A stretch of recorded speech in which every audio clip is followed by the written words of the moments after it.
Welcome back once again ناظرین. اور break پر جانے سے پہلے عامر ضیاء صاحب سے ہم بات کر رہے تھے اور عامر ضیاء صاحب بتا رہے تھے کہ جی نواز شریف صاحب جب بھی آتے ہیں وہ ایک پیکج کے ساتھ آتے ہیں, اور اب وہ کیا پیکج ہے. اور دوسری بات یہ کہ جس طرح سے دو گروہوں کی بات کر رہے تھے کہ مسلم لیگ نون میں دو گروہ ایسے ہیں جن میں انتخابات کو لے کر ایک تقسیم پائی جاتی ہے. ایک وہ جو چاہتا ہے کہ انتخابات وقت پر ہو جائیں, اور ایک وہ جو ٹائم بائی کر رہے ہیں. اوبویسلی میاں نواز شریف صاحب کی سمجھ آتی ہے کہ وہ ٹائم بائی کرنا چاہتے ہیں, وہ چاہتے ہیں حالات سازگار ہوں, پھر وہ پاکستان تشریف لائیں اور پھر الیکشنز ہو.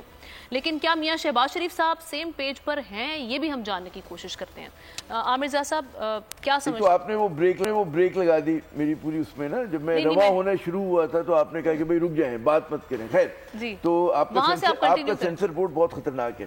تو میں یہ عرض کر رہا تھا کہ دیکھیں, میں نے یہ عرض کیا تھا کہ نواز شریف صاحب ایک بیگیج کے ساتھ آتے ہیں. پیکج تو وہ آ کے دیتے ہیں یا لیتے ہیں, صحیح, وہ ایک الگ ہے نا. تو بیگیج جو ہے ان کا, لغائی صاحب نے بھی روشنی ڈالی کہ ان کا اسٹیبلشمنٹ کے ساتھ جب 6 مہینے سال گزرتے ہیں تو وہ پھر وہاں پر سینگ اپنے پھنسا لیتے ہیں نا اسٹیبلشمنٹ کے ساتھ. پھر جو ان کے بارے میں ایک تاثر دیا گیا کہ جی معیشت کو بڑا اچھا ٹھیک کر دیتے ہیں. اب آپ 2013 اور 18 کی بات کریں, ابھی جو آپ اتنے مہنگے 50 روپے سے زیادہ پر یونٹ بجلی دے رہے ہیں, اس کی وجہ کیا ہے پتہ ہے آپ کو؟ اس کی وجہ یہ ہے کہ انہوں نے جو ایک کہتے ہیں نا کہ جو پاور سیکٹر کو ایکسپینڈ کیا بغیر سوچے سمجھے, اس کی ہم کیپیسٹی پیمنٹ بہت زیادہ کرتے ہیں. اچھا, ٹھیک ہے نا. اب اس سال کا بجٹ غالباً 1850 ارب روپے کا ہے, ٹھیک ہے نا, 1.8 ٹریلین کا ہے. پچھلے سال ہم نے دیا جو 23 کا ایئر ختم ہوا, ہم نے 1400 کو دیا. تو ہماری ہر یونٹ میں 17 سے 18 روپے کیپیسٹی پیمنٹ کے ہوتے ہیں, یعنی کہ ہم بجلی استعمال کریں نہ کریں, ہم پیسے دینے. تو یہ جو کارنامہ تھا, یہ معاشی جو انقلاب لائے تھے انرجی سیکٹر میں, نواز شریف بھی تو لائے تھے. جو سرکولر ڈیٹ کی وجہ سے ہماری بڑی بڑی کمپنیوں کا پٹرا بیٹھ گیا. تو پھر ان کی آپ اسکیمز دیکھیں نا, کہ چاہے پیلی ٹیکسی اسکیم ہو, چاہے وہ خدا آپ کا بھلا کرے کمپیوٹر کی لیپ ٹاپ اب آج کل بہت بانٹ رہے مفت کے اندر نا, اور جو بھی ترقیاتی, تو اس میں کہیں نہ کہیں انہوں نے جو پہلی موٹر وے بنائی تھی, آپ سوچیں ہمیشہ ہوتا ہے بھئی ایگزٹ پہ بنتی ہے انٹری پہ بنتی ہے, انہوں نے بیچ میں بنائی تھی کیونکہ انہیں خود گاڑی چلانے کا شوق تھا. That was between Lahore and Islamabad. ورنہ آپ کہتے ہیں بھئی Karachi is a port city, یہاں پہ پہلے بننا چاہیے تھا تاکہ یہاں سے مطلب ہے کہ ایکسپورٹ ہونی ہوتی ہے, چیزیں آنی ہوتی ہیں. سرحدی علاقوں میں نہیں, انہوں نے بیچ میں, کیونکہ انہیں خود گاڑی چلانے کا بڑا شوق ہوا کرتا تھا, تیز دوڑانے کا. تو ان کے اس طرح کے بڑے اچھے اچھے خیالات ہوتے ہیں, اور لوگ جب بھی ان کے بڑے عاشق ہو جاتے ہیں. تو ایک تو یہ ان کا مسئلہ ہے نواز شریف صاحب کا نا, تو وہ آئیں گے بیگیج کے ساتھ. اچھا, اعتماد کی کمی میں پہلے بھی کہہ چکا ہوں کہ ان کو اعتماد اتنا زیادہ اسٹیبلشمنٹ پہ نہیں, اور اسٹیبلشمنٹ بھی کئی مرتبہ دھوکہ کھا چکی ہے ان سے, تو انہیں بھی نہیں ہے. انہیں سوٹ کرتا ہے, انہیں سوٹ, میں نامنظور نہیں کہہ رہا, رابطہ ان سے ہے, بات بھی کرتے ہیں. پولیٹکس میں کبھی بھی دروازے بند نہیں ہوتے, ٹھیک ہے نا. ان کو میں اصل جو حقیقی لاڈلے اس ملک میں وہ تو نواز شریف ہے نا, کہ 3 مرتبہ انہوں نے گناہ کیا یا اس طرح کی لڑائی لڑی اسٹیبلشمنٹ کے ساتھ, اور تینوں بار ماشاءاللہ معافی ملی, اور اب چوتھی بار وہ ان کے نگاہیں ہیں.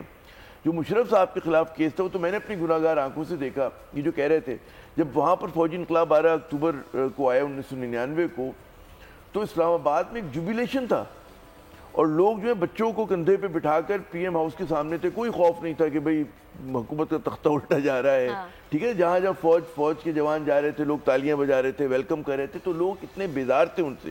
یہ وہ وقت تھا. اور پھر جو کیس بڑا سنجیدہ تھا, کہ ہائی جیکنگ کا جو کیس تھا کہ مشرف صاحب کے پلین کو لینڈ نہیں کرنے دیا. خیر, وہ تب پرانی باتیں. آج کے اگر تناظر میں دیکھو آپ, تو آپ کو لگے گا کہ اگر جو پہلی چوائس پہلے بھی جو ہوتے تھے شہباز شریف, اور آج بھی, اور ابھی بھی, جیسے شہباز شریف نے یہ 15 ماہ بڑے مشکل کے گزارے, کہ ان کو مشکل سے مراد یہ کہ بھئی ایک بڑی بری اکانومی تھی, ایک مائنورٹی گورنمنٹ ہے. اگر دیکھا جائے تو مایوسی پائی جاتی ہے نا, اگر اس گورنمنٹ میں کے بعد ہم نے دیکھا کہ 15 ماہ میں حالات ورسٹ ہو گئے. بھئی وہ بالکل آپ صحیح کہہ رہی ہیں, اس سے تو مایوس ہو جانا چاہیے تھا. لیکن پھر وہ کہتے ہیں نا کہ آپ کے پاس چوائسز کیا ہیں. پی ٹی آئی نے خود کو حملہ اپنے اوپر کیا, 9 مئی ہو گیا, تو پی ٹی آئی نے اپنے مطلب چراغ خود گل کر دیے نا. اب اگر بات آتی جی پیپلز پارٹی اور نون لیگ میں کون زیادہ سیٹیں لیتا ہے, میں کہہ رہا تھا نون لیگ کی کیونکہ ہم بات کریں, اگر آپ موازنہ کریں اس میں شہباز بمقابلہ نواز کون وزیر اعظم ہونا چاہیے. بہت سارے لوگ کہتے ہیں جی ووٹ جو ہیں وہ نواز شریف صاحب کے, ہو سکتا ہے وہ, لیکن شہباز شریف صاحب کا جو سکور کارڈ ہے کہ انہوں نے ایک ہی بہت ہی ڈیلیکیٹ مشکل قسم کی مخلوط حکومت کو چلایا, جہاں پہ ہر آدمی ان کو بلیک میل کر رہا تھا کہ he was heading a minority government, ٹھیک ہے نا. تو اس میں انہوں نے بڑی فراغ دلی سے ایک بڑی کسی نے مجھے کوٹ دیا کہ جی بڑی بردباری سے چلایا, کسی کو ناراض نہیں کیا. انہوں نے فوج کے لیے ہمیشہ اچھی بات کی, ان کی تعریف کی جہاں پہ آرمی چیف کا رول تھا. انہوں نے بڑے کھلے دل سے اس کا سراہا بھی, اس کی تعریف بھی کی, چاہے IMF کا پروگرام ہو, چاہے دوست ملکوں سے قرضہ لینے کی بات ہو, چاہے ایگریکلچر کا جو انہوں نے وہ کام کیا, آرمی چیف کا جو آئیڈیا تھا. تو وہاں پہ شہباز شریف صاحب نے بڑا ایک کہتے ہیں فراغ غلیظ سے ان کو کریڈٹ دیا. پھر انہوں نے اپنے تحادیوں کا بہت خیال رکھا. نواز شریف صاحب پہ لوگوں کو ڈاؤٹ یہ کہ وہ آ کے نہ جانے کیا کریں, کیونکہ ان کے ساتھ یہ ہوتا ہے کہ 6 مہینے سال بھر بعد جو ہے وہ کہتے ہیں نہیں میں نے یہ بم پڑا ہوا ہے, اس کو میں نے ٹھوکر مارنی ہے اور میں ضرور ماروں گا. ٹھیک ہے نا, انہیں کہنا ہے کہ جی انہیں بس آرمی چیف سے لڑنا ہے. اب آپ دیکھیں نا, پاکستان کی آئی ٹی انڈسٹری جو ہے وہ پاکستان کی ایکسپورٹ میں ایڈیشنل اضافہ کر سکتی ہے اگلے 3 سالوں کے اندر, کیونکہ آئی ٹی اور باقی جو 3 سیکٹرز ہیں ان 3 سیکٹروں میں آئی ٹی میں فرق ہے. وہ یہ ہے کہ یہ شارٹ ٹرم میں آپ کو گین دے سکتی ہے جو پاکستان کی نیڈ ہے اس وقت. آئی ٹی کو تو پہلے بھی, اس سے پہلے والی حکومتیں اور اس سے پہلے بھی لوگ ڈیفائن کرتے آئے کہ جی یار آئی ٹی سے بہت چینج آ جائے گا. کیا وہ امپیکٹ ہوا آئی ٹی انڈسٹری کے اوپر جو ہم سمجھتے تھے اور چاہتے تھے؟ پاکستان کی آئی ٹی ایکسپورٹس اتنی ہو جائیں گی کہ پاکستان کے سارے مسئلے مسائل ختم ہو جائیں گے؟ وہ تو نہیں ہوا. آپ کی جو پالیسیز ہیں وہ کانفلکٹ ہو رہا ہے.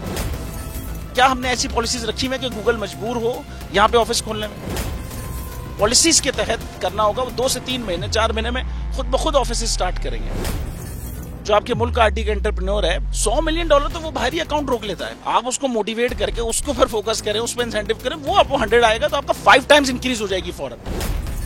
ٹیکسٹائل میں ہم کیا کرتے ہیں, ہم اٹھاتے ہیں باہر کے کسی برانڈ کے لیے ٹی شرٹ یہاں بناتے ہیں, اس کو دے دیتے ہیں. لیکن اب آئی ٹی کے بعد اگر آپ اپنا برانڈ بنا کے لوگوں وہاں پہ بیچیں گے, چاہے B2B بیچیں چاہے B2C بیچیں, پاسبل ہے. پاکستان کی جو ایکسپورٹ میں یہ $30 ارب سے زیادہ کا اضافہ اس سے ہو جانا خالی یار. گورنمنٹ کے فنڈوں سے ادارے بنا کر اور ان کے تھرو کوئی ریولوشن آ جائے گا, سوال ہی نہیں ہے.